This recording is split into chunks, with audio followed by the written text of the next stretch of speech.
In today's video, I'm going to teach you how to easy Squarespace anchor links. If you want to help visitors jump directly to a specific part of your page, anchor links are a simple and effective tool. They're especially useful for long landing pages, FAQs, service pages, or anywhere you want to smoother navigation without sending people to a different page. In Squarespace, setting this up is quick once you know where to click. To begin, go to the page section you want people to jump to and select that section.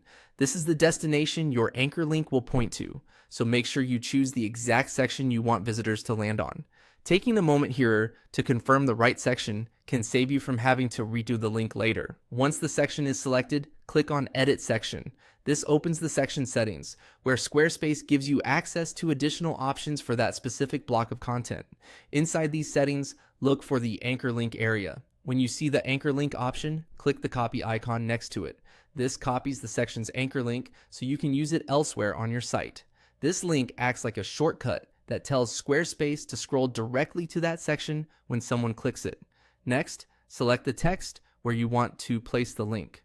This could be a word, a button label, or a short call to action, depending on how you want your visitors to navigate the page. Choose text that clearly tells people where the link will take them, so the experience feels natural and easy to understand. After that, highlight the text and click the link icon. This opens the link settings for that selected text. From there, paste the anchor link you copied earlier into the link field. Once it's pasted in, your text is now connected to that section anchor. At this point, the main setup is complete.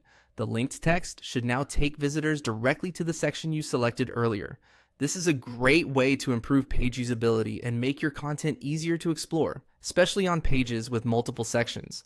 As a quick tip, it's always a good idea to test the link after pasting it in. Click it yourself and make sure it jumps to the correct section. If it doesn't, double check that you copied the anchor from the right section and pasted it into the correct text link field. And that's how to create easy anchor links in Squarespace.